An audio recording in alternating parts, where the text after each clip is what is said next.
सुप्रभात साथियों, मैं कुंदन कुमार स्वागत करता हूं डीसी यानी डेली करंट अफेयर्स एनालिसिस के शानदार सेशन में। दोस्तों आज के सेशन में आप पिछले दिनों घटित देश विदेश में उन सारे चुनिंदा प्रश्नों का संग्रह देखिएगा जो आगामी आपके किसी भी परीक्षा के दृष्टिकोण से बेहद ही रामबाण साबित होने वाली है। तो चलिए शुरू करते हैं, आगाज करते हैं, श्री गणेश करते हैं आज के इस शानदार जानदार सेशन का एक शानदार मोटिवेशनल कोटेशन के साथ।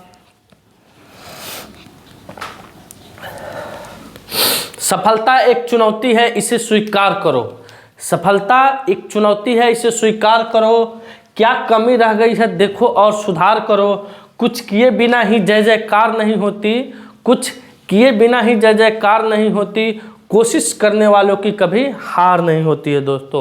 दोस्तों अगर आप निरंतर कोशिश कर रहे हैं तो आपकी हार कभी नहीं होगी और निश्चित तौर पर आपको आपके जीवन में सफलता जरूर मिलेगी।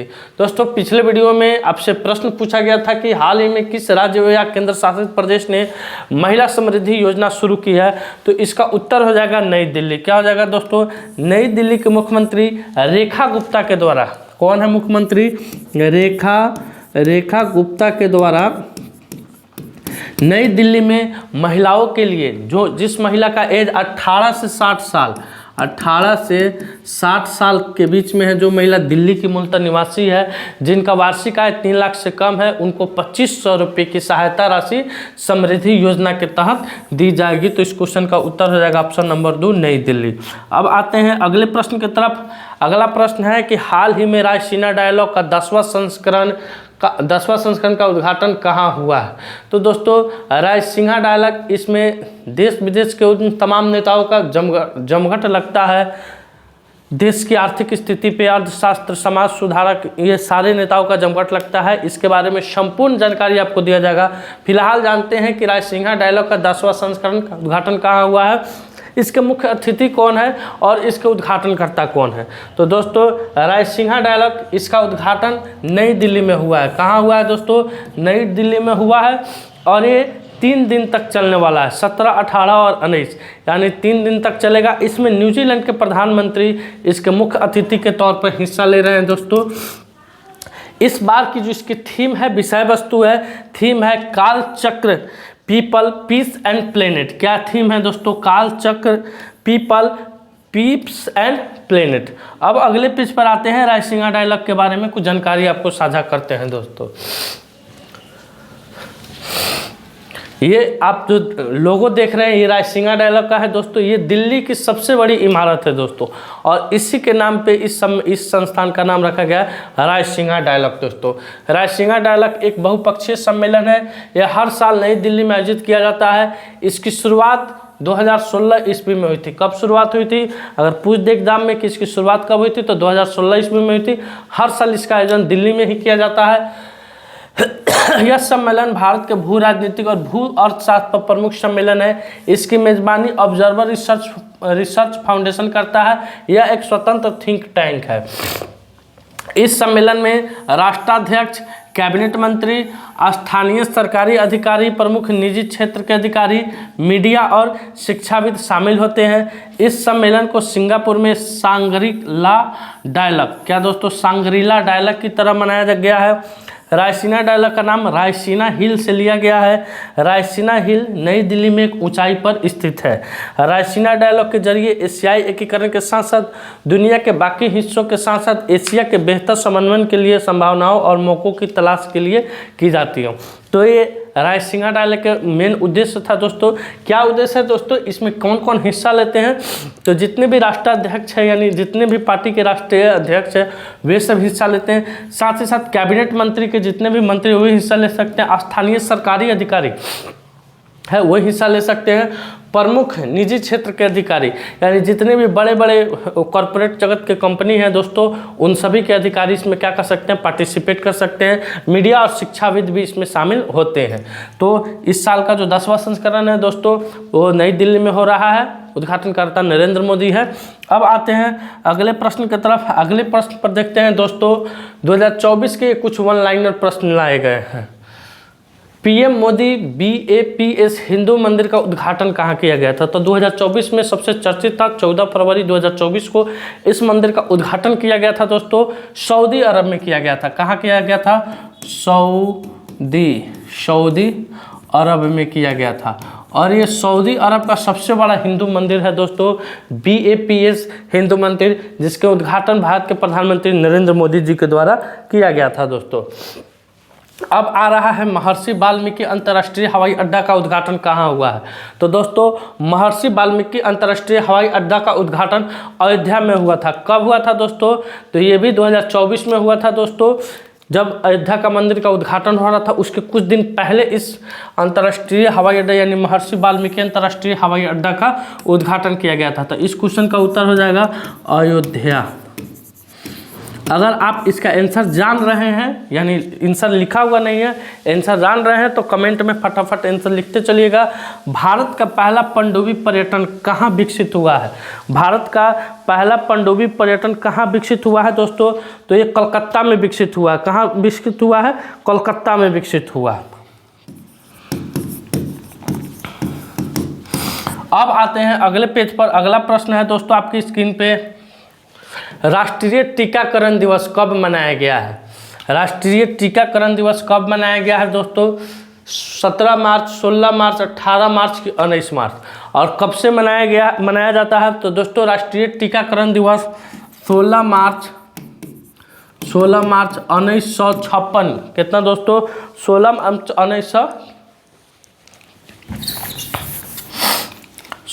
मार्च 1995 ईस्वी से प्रतिवर्ष मनाया जाता है दोस्तों। ये जो भिन्न भिन्न बीमारियां होती है दोस्तों, उसके लिए हर एक साल हम लोग राष्ट्रीय टीकाकरण दिवस के रूप में मनाते हैं दोस्तों।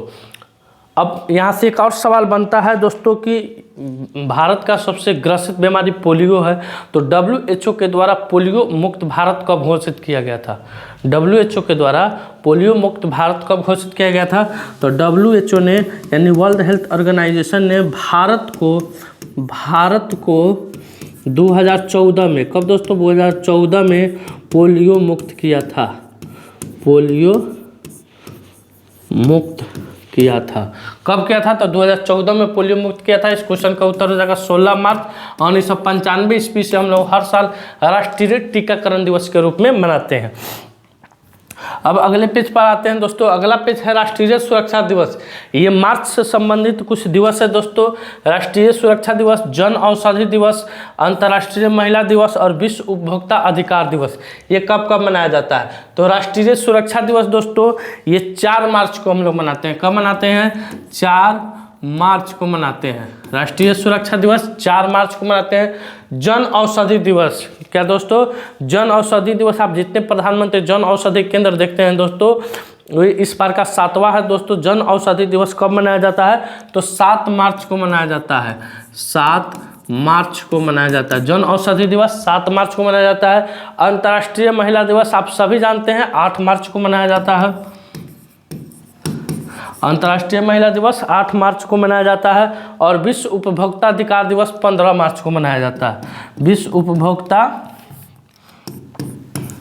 अधिकार दिवस 15 मार्च को मनाया जाता है। यानी ये मार्च महीने से संबंधित अब तक के इम्पोर्टेंट क्वेश्चन है दोस्तों। अक्सर ये दोनों क्वेश्चन आपसे एग्जाम में पूछे जाते हैं। अक्सर ये दोनों क्वेश्चन एग्जाम में पूछे जाते हैं। आइए अगले क्वेश्चन की तरफ बढ़ते हैं। अगला क्वेश्चन आपकी स्क्रीन पर, किस राज्य के बेगमपेट रेलवे स्टेशन का संचालन पूर्णतः महिलाओं द्वारा किया जाएगा? तो बेगमपेट रेलवे स्टेशन सबसे पहले जानते हैं कि किस राज्य में पड़ता है, किस जोन में आता है दोस्तों? तो ये दक्षिण मध्य रेलवे किस जोन में आता है?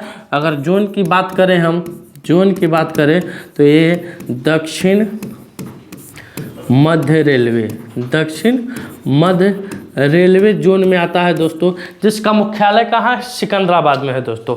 और उसी के अधीन आता है ये हैदराबाद। कहाँ दोस्तों? हैदराबाद में दोस्तों बेगमपेट रेलवे स्टेशन है, जिसका संचालन अब पूर्णतः किसके द्वारा किया जाएगा? महिलाओं के द्वारा किया जाएगा दोस्तों। अच्छा, आप सभी जानते होंगे कि रेलवे का भारत में आविष्कार कब हुआ था? तो 16 अप्रैल 1853 ईस्वी को। कब हुआ था? 16 अप्रैल 1853 ईस्वी को सबसे पहली ट्रेन चली थी। सबसे पहली ट्रेन चली थी, पहली ट्रेन चली थी 16 अप्रैल 1958, 1853, 16 अप्रैल 1853 ईस्वी को पहली ट्रेन चली थी। मुंबई से थाने के बीच में चली थी, 34 किलोमीटर की यात्रा तय की थी। अब आते हैं अगले पेज की तरफ और अगला पेज पर देखते हैं दोस्तों कि क्या क्वेश्चन दिया गया है, क्या आपको उसमें से कई क्वेश्चन का उत्तर आप सही आंसर दे पाते हैं कि नहीं दे पाते हैं। यहाँ से आपकी तैयारी का जायजा लगेगा, यहाँ से पता चलेगा कि आपकी तैयारी है कि नहीं है। तो यहाँ पहला क्वेश्चन है दोस्तों कि भारत में सिर्फ महिलाओं के लिए एकमात्र ट्रेन कौन है। भारत में सिर्फ महिलाओं के लिए एकमात्र ट्रेन कौन है। तो दोस्तों ये मुंबई में चलती है, चर्च गेट से बोरीवल तक। कहाँ चलती है? मुंबई में है, मुंबई में है,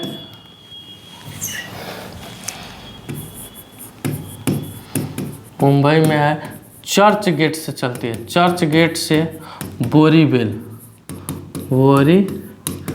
के बीच में चलती है। भारत में सिर्फ एक महिलाओं के लिए ट्रेन है दोस्तों। देश की पहली महिला रेल मंत्री कौन थी दोस्तों? तो देश की पहली महिला रेल मंत्री ममता बनर्जी थी। कौन थी? ममता बनर्जी थी दोस्तों। वर्तमान समय में पश्चिम बंगाल के मुख्यमंत्री है।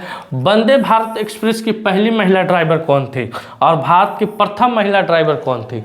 तो दोस्तों महिला का जो दिया गया पहले समय, हाँ, कि भारत में सिर्फ महिलाओं के लिए एकमात्र ट्रेन कौन है, तो ट्रेन का नाम मुंबई बीटी जो चर्च गेट से बोरीवल तक चलती है, लोकल ट्रेन है। वंदे भारत एक्सप्रेस, ऐसा कोई एक्सप्रेस नहीं लॉन्च किया गया है, चाहे कोई अथी नहीं लेंगे। मुंबई में लोकल ट्रेन ज़्यादा चलते हैं, तो उस लोकल ट्रेन में एक ट्रेन ऐसा है जो सिर्फ महिला ही उसमें चढ़ सकती है, उसमें कोई पुरुष नहीं चढ़ सकते हैं। तो वो ट्रेन चर्च गेट से बोरीवल तक चलती है, एकमात्र ट्रेन है जो चर्च गेट से बोरीवल तक चलती है। और अब आते हैं वंदे भारत एक्सप्रेस की पहली महिला ड्राइवर कौन थी। तो दोस्तों वंदे भारत एक्सप्रेस की पहली महिला ड्राइवर है सुरेखा यादव। कौन है? सुरेखा यादव। और भारत की प्रथम महिला ड्राइवर वही है सुरेखा यादव। यहाँ लिख देते हैं सुरेखा यादव। इस क्वेश्चन का भी उत्तर हो जाएगा सुरेखा यादव। अब आते हैं अगले प्रश्न की तरफ। अगला प्रश्न आपकी स्क्रीन पे है कि हाल ही में महामारी की तैयारी पर क्वाड कार्यशाला का उद्घाटन कहाँ किया गया है। तो दोस्तों महामारी क्वाड नाम सुनते आपके मन में आ गया होगा 4 गो देश, जाहिर सी बात है 4 देश का नाम आपको आ गया होगा। आते हैं देखते हैं देश कौन है। ऑस्ट्रेलिया, भारत, जापान और संयुक्त अरब अमेरिका का एक समूह है दोस्तों, जो चीन को घेरने के लिए संगठन बनाया गया है। तो ये महामारी की तैयारी पर निपटने के लिए क्वाड कार्यशाला का उद्घाटन कहाँ किया गया है? तो नई दिल्ली में किया गया है। किनके द्वारा किया गया है? तो केंद्रीय मंत्री अनुप्रिया पटेल ने 17 से 19 मार्च 2025 तक नई दिल्ली में महामारी की तैयारियों पर क्वाड की कार्यशाला का उद्घाटन किए हैं। कार्यशाला का उद्देश्य है वैश्विक स्वास्थ्य आपातकालीन तैयारियों को मजबूत करना और इंडो पैसिफिक में स्वास्थ्य खतरों के प्रति लचीलापन बढ़ाना। यानी हमारे देश में अगर किसी भी प्रकार का कोई भी खतरा, कोई भी महामारी अगर फैलता है, तुरंत फैलता है, तो हम लोग उसके प्रति कितनी तैयार हैं उसे लड़ने के लिए। जैसे कि कोरोना के काल में देख लीजिए कितना तैयार थे लड़ने के लिए।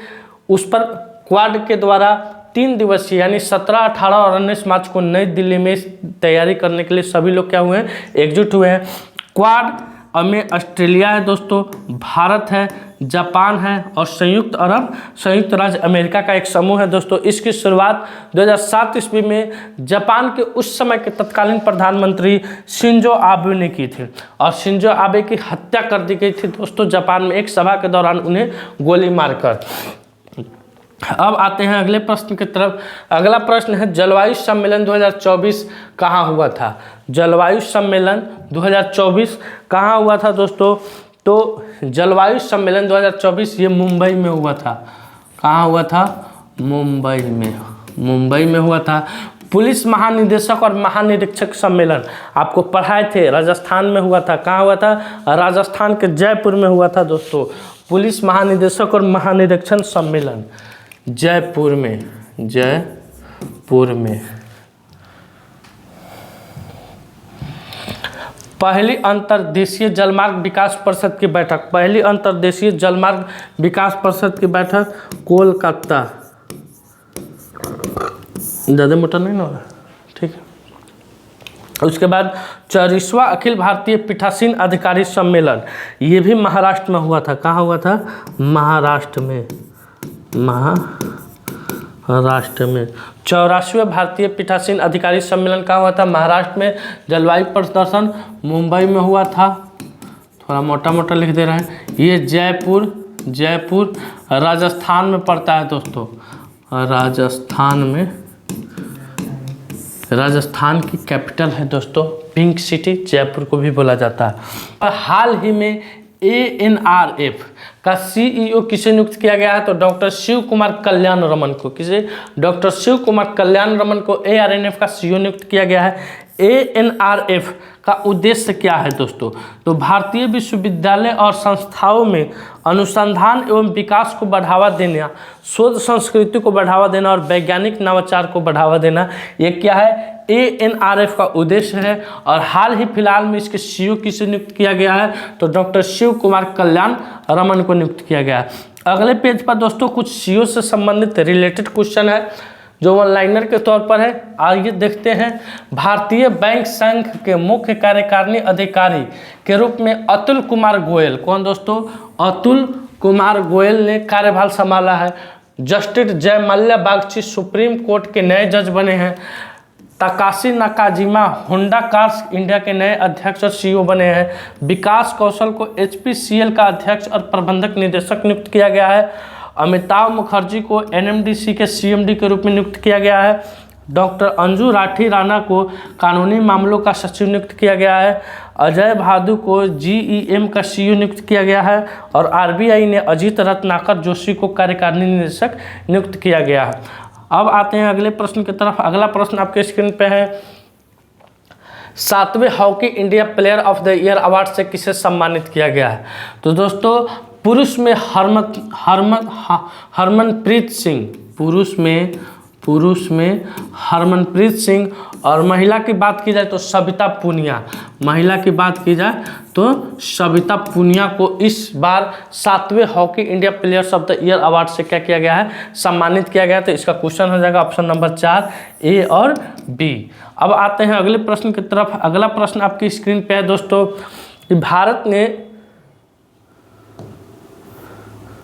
भारत ने यूनेस्को की संभावित विरासत सूची में कितने स्थलों को शामिल किया है? भारत ने यूनेस्को की संभावित विरासत सूची में कुल 6 स्थलों को शामिल किया गया है। और 6 स्थलों को शामिल करने के बाद से पहले 56 था, अब 62 हो गया है। विरासत सूची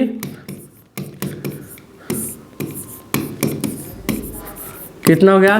62 हो गया दोस्तों। अशोकन शिलालेख स्थलों और 64 योगिनी मंदिरों सहित 6 संपत्तियों को भारत के संभावित यूनेस्को की सूची में शामिल किया गया है, जिससे कुल 62 स्थल हो गए हैं। नए परिवर्धन में कांगेर घाटी राष्ट्रीय उद्यान, मुदुमल मेगालिथिक मेनहिर गुप्त मंदिर और बुंदेला महल किले को शामिल किया गया। साथ ही साथ अशोकन शिलालेख और 64 योगिनी मंदिर सहित 6 को यूनेस्को की संभावित विरासत सूची में शामिल किया गया है। अब आते हैं अगले प्रश्न की तरफ। अगला प्रश्न है, हाल ही में अमित शाह ने कहाँ लचित बरफुकन पुलिस अकादमी का उद्घाटन किए हैं? तो दोस्तों अमित शाह के द्वारा असम में कहाँ दोस्तों लचित बरफुकन पुलिस अकादमी का उद्घाटन किया गया है। कुछ साल पहले यानी पिछले साल दोस्तों असम में ही लचित बरफुकन की एक प्रतिमा का अनावरण किया गया था। भारत के यशस्वी प्रधानमंत्री नरेंद्र मोदी जी के द्वारा दोस्तों लचित बरफुकन असम के आज़ादी में इनका महत्वपूर्ण योगदान था और इसी के नाम पर लचित बरफुकन पुलिस अकादमी का उद्घाटन किया गया है। असम में अमित शाह जी के द्वारा भारत के गृह मंत्री है। अब असम तो इसकी राजधानी दिसपुर है। वहाँ के मुख्यमंत्री हेमंता बिस्वा शर्मा है दोस्तों। पूर्वोत्तर का राज्य है। अब देखते हैं, असम के जगी रोड इलेक्ट्रॉनिक सिटी का नाम रतन टाटा के नाम पर रखा गया है।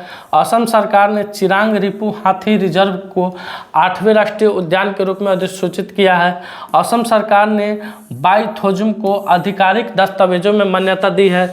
असम में झुमोयर बिंदिनी कार्यक्रम आयोजित किया गया है। केंद्रीय मंत्री सर्बानंद सोनोवाल ने अंतर्देशीय जलमार्ग टर्मिनल का उद्घाटन असम के जोगीघोपा में ब्रह्मपुत्र नदी पर किया है। असम के मुख्यमंत्री ने डिब्रूगढ़ को राज्य की दूसरी राजधानी बनाए जाने की घोषणा की है। असम सरकार ने छात्रों के प्रदर्शन का आकलन करने के लिए गुणोत्सव 2025 शुरू किया है। अब आते हैं अगले प्रश्न की तरफ। अगला प्रश्न आपकी स्क्रीन पे आ रहा है कि भारत चंद्रयान 5 मिशन किस देश के सहयोग से संचालित करेगा। तो दोस्तों भारत जापान के किस देश के सहयोग से, जापान के सहयोग से भारत सरकार ने महत्वाकांक्षी चंद्रयान 5 मिशन को हरी झंडी दे दी है, जो चांद से जुड़े खोज में एक बड़ी उपलब्धि साबित होगा। यह मिशन जापान के सहयोग से संचालित किया जाएगा और इसमें 250 किलोग्राम का उन्नत रोवर शामिल होगा, जो चंद्रयान 3 के 25 किलोग्राम प्रज्ञान रोवर से 10 गुना भारी होगा। नया रोवर चंद्रमा की सतह और संरचना का गहन अध्ययन करेगा दोस्तों। तो इस क्वेश्चन का उत्तर हो जाएगा ऑप्शन नंबर 1 जापान। अब आते हैं अगले प्रश्न की तरफ। अगला प्रश्न है भारत से संबंधित दोस्तों। हाल फिलहाल के दिनों में विश्व का दूसरा सबसे बड़ा सड़क नेटवर्क वाला देश भारत बना है। आईसीसी चैंपियंस ट्रॉफी 2025 भारत ने न्यूजीलैंड को हराकर जीता है। भारत ने T-72 टैंकों के ईंधन की आपूर्ति के लिए रूस की फर्म के साथ हस्ताक्षर किए हैं। भारत ने 5वां एशियाई महिला कबड्डी खिताब जीता है। भारत ने पहली बार हुए सर्वेक्षण में 6300 से अधिक नदी डॉल्फिन दर्ज की गई है। भारत संयुक्त राज्य अमेरिका, चीन और जापान के बाद दुनिया में चौथा सबसे बड़ा वैश्विक धन केंद्र बनकर उभरा है। कैंसर से प्रभावित देशों में सबसे अधिक कैंसर की मृत्यु की अनुमान की जाए तो भारत में है दोस्तों। अब आते हैं अगले प्रश्न की तरफ। अगला प्रश्न आपकी स्क्रीन पे है कि हाल ही में world para athlete grand prix 2025 में पदक तालिका में कौन शीर्ष पर रहा। तो दोस्तों इस क्वेश्चन का उत्तर हो जाएगा भारत। इसका आयोजन भारत में ही हुआ था। भारत के नई दिल्ली में जवाहरलाल स्टेडियम में। कहाँ हुआ था दोस्तों? जवाहरलाल स्टेडियम में हुआ था। तो भारत ने विश्व पैरा एथलीट्स ग्रैंड प्रिक्स 2025 में अपना दबदबा कायम रखते हुए 45 स्वर्ण, 40 रजत और 49 कांस्य सहित 134 पदक जीते हैं और इस पदक तालिका में नंबर 1 स्थान पर हैं दोस्तों। अब आते हैं अगले प्रश्न की तरफ। अगला प्रश्न आपकी स्क्रीन पे है कि हाल ही में किसने 15वीं हॉकी इंडिया सीनियर महिला राष्ट्रीय चैंपियनशिप 2025 का खिताब जीता है। तो झारखंड। किसने जीता है दोस्तों? झारखंड। इसका आयोजन कहाँ हुआ था? आयोजन इसका हरियाणा में हुआ था दोस्तों। इसमें 15वीं हॉकी इंडिया सीनियर कौन जीता है? झारखंड जीता है। अब आते हैं आज के सवाल पर। आज का सवाल है कि हाल ही में सर्वे के अनुसार इस श्रम पोर्टल पर किस राज्य के श्रमिक अधिक पंजीकृत है? उत्तर प्रदेश, बिहार, लक्षद्वीप, पश्चिम बंगाल। तो इस क्वेश्चन का उत्तर आपको कमेंट सेक्शन में जाकर देना है दोस्तों। सेशन अच्छा लगे सेशन को लाइक कीजिए, शेयर कीजिए। चैनल पर नए हैं तो चैनल को सब्सक्राइब कीजिए। मिलते हैं आपसे अगले वीडियो में। तब तक के लिए धन्यवाद। अपना ख्याल रखिएगा। भारत माता की जय।